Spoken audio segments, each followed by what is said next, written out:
All right, let's wrap up Chapter 6 with Section 6.7, Financial Models. So, a couple formulas that we're going to need to go over in this chapter. Make sure we've got under our belt here. So the first thing we're going to talk about is determining the future value of a lump sum of money. All right, so what that means is if you start with a certain amount of money, P, and we put that in the bank, we would expect at the end of some certain amount of time, T, for the bank to give us a little bit more money than we started with, namely some interest, right? They have to pay us for keeping our money for a little while because they get to use it for things like putting it all together and lending out mortgages and all sorts of things like that. So for simple interest, here's our formula. I equals the principal, the starting amount, times the rate, and R is always going to be a decimal, so if it's 5%, we're going to write it as 0.05, and then T is your time in years. All right?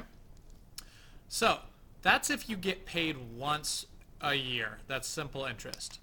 However, a lot of the times you want to get interest more often than that. So sometimes annually it'll just be simple interest. But what if you get interest twice a year or 4 times a year? That'd be called quarterly. Monthly obviously is 12, daily is 365. Semi-annually is the word you'll see for twice per year. All right, so we need to change up and use a slightly different formula for compound interest. Now compound interest is over the course of a year, we're going to get some interest rate, R. So over the course of the whole year, we'll get 5%. But they'll pay part of that early and then part of it at the end. So we'll get our 5% in some chunks. So here's our formula. A, that's your future value, equals P, that's your present value, is 1 plus R, your rate, over N. N is how many times per year you're compounding. So if it's quarterly, that'd be 4. To the N times T, how many times you're going to compound total. So if you do 4 times a year for 5 years, NT would be 20 total payments. All right, let's try one here. A credit union pays interest off 4% per annum, compounded quarterly on a certain savings plan. If $2,000 is deposited in such a plan and the interest is left to accumulate, how much is in the account after a year? All right, so future value A is equal to P, 2,000, parentheses 1 plus R, 0.04, over N, 4, to the NT, to the 4, that's N, times T is just 1. All right, so we plug this into our formula, into our calculator, 2,000 times 1.01 to the 4th, and you'll spit out $2,081.21. You've gained $81.21 in interest.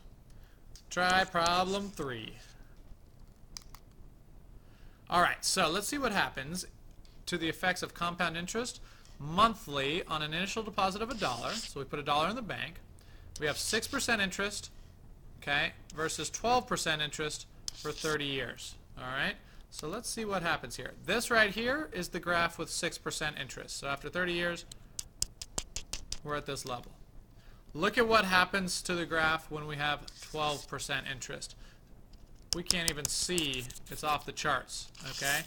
So what we're going to find here is that if you increase your interest rate, you more than double, right? If you double your interest rate, you way more than double the amount of interest you'll get back at the end, okay? It's actually exponentially bigger. Let's try another problem to see some of these. So this is just an example. If we invested $1,000 at 10%, compounded annually or semi-annually or quarterly, monthly, or daily, you can see the various future values of those things. And so the more often you compound, the more you're going to earn. But you can see here, by compounding daily every single day, we only earned an extra $5 versus compounding just once a year. All right, so compounding more often does increase the amount of money you'll have, but nowhere near as much as if we could get a higher interest rate. Interest rate is the single biggest factor in growing your present value. All right, so here's another chart here, and what this is interested in, so 100 times per year we're going to compound, 1,000 times, 10,000 times, and then this e to the r, which we'll talk about in the next slide, is compound continuously. So just constantly you're getting a small chunk of money coming your way continuously. Okay? So it's like every millisecond of every second of every day you're getting a little bit of interest. You can see here that if you double your interest rate, you more than double the amount of money that you'll get back at the end, from 5 to 10.5. Okay? All right. So compound continuous compounding. We have a formula here. A equals P times E. There's that E again to the RT. All right, so let's use that here. Find the amount A that results from investing a principal of $2,000 at 8% continuously for 1 year. So this is just going to be 2,000 times E to the 0.08. And if you plug that into your calculator, you end up with $2,166.57. Try problem 11. All right, so what if we went to the bank and we got a couple different offers, and we said, okay, what's the best offer? But one offered to give us to compound our money annually. One of them said, we're going to give you a little bit worse of a rate, but we're going to compound all the time for you. You want to be able to compare apples and oranges and make them equal to each other. So that's what we do with effective rates of return. Basically, can we figure out a way to know how much our money would be worth at the very end, okay, not just in chunks? So, compounding n times per year, we have a formula here to find our effective rate of return. And if it's continuous compounding, we'll use this formula here. So pause the video for a second and get those formulas down, and then we're ready to try this problem. So, we've got 3 banks trying to give us money. The first bank is going to offer us 5%, so 1 plus 0.05 over 12, because we're compounded monthly. All right, and that's going to be to the 12th. And then we need to minus 1, because we got to get rid of the 100% and just get the percent that we're gaining. So you plug this into the calculator and you get 0.05. I'm going to take it out to 5 decimal places here so we can really compare. Bank B, 1 plus, they're giving us 0.0504%, and they're doing that 4 times a year, so to the 4th minus 1. Into the calculator that goes, and you end up with 0.05136. And then our third bank is doing continuous compounding, so this is going to be the slightly different formula, e to the 0.049, and then minus the 1. And you end up here with 0.05022.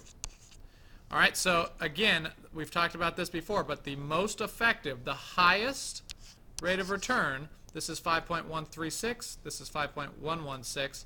The highest rate of return is going to come from the highest initial rate. So that rate here is the biggest factor in growing your money. So at the end of a year, this bank, your money would have grown 5.136%. This bank, your money would have grown 5.116%. Try problem 23. All right, third objective out of 4, determine the present value of a lump sum of money. So we're going backwards now. What if we know how much money we need in the future? Like say we're going to retire or we're going to go to college, and we want to know how much we have to put away today to make sure that we grow our money to that much in a certain amount of time.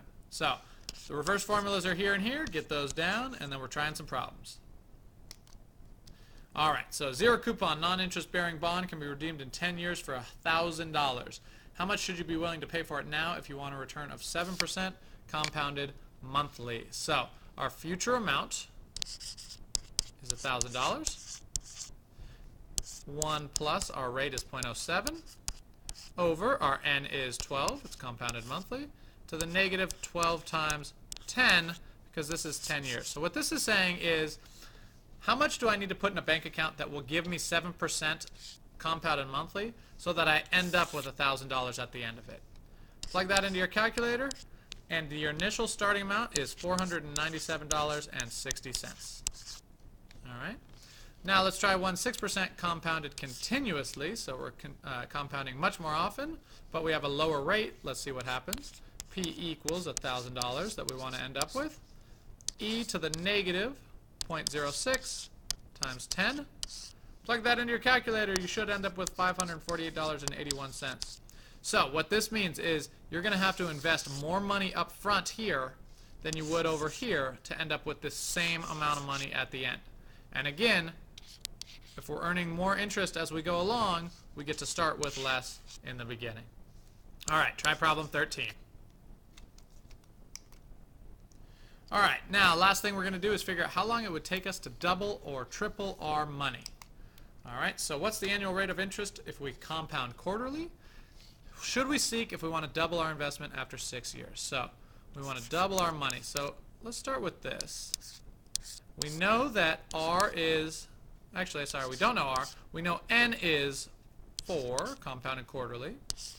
And we know that T is 6. All right, now here's the nice thing about this. The final amount is actually double our initial amount. So that's 2 times P. We can divide by P. And so now we just have a single variable because these P's cancel. 2 equals 1 plus R over 4 to the 24th. Let's take the 24th root on both sides. So 2 to the 1/24th equals 1 plus R over 4. And we'll minus 1. And we'll times by 4 to get R by itself. And you plug all that into your calculator, and what you end up with is 11.1172, which is 11.72%. All right, so there's one thing that you can do to check this. To double an investment, roughly you can use the rule of 72. If you take 72 and divide by T, so in this case 72 over 6, you will roughly get the interest rate you'll need to last that long. So 72 over 6 is 12, so about 12% to double your money in 6 years. You can go the other way too. If I'm going to do 72 and say, okay, if I can get 12% interest, it would take me 6 years to double my investment. So it's an approximate, but it's a good one to check to see if you're close to the right answer. Try problem 31. All right, last one to try here. Let's see how long it'll take us to either double or triple this investment. So we're going to say 2P equals P. We're going to double our investment if we're earning 6% compounded continuously. So we're solving for T. So 2 equals E to the 0.06T. How do we get rid of E? Let's go natural log of both sides and get 0.06T. So natural log of 2 over 0.06 equals T. If we wanted to triple our investment, it'd be natural log of 3 over 0.06 equals T. So to double our investment would take 11.55 years. To triple our investment would only take about 7 more years. To triple our investment would take 18.31 years. All right, finish up by trying problem 35. Any questions, make sure we're asking in class, and good luck.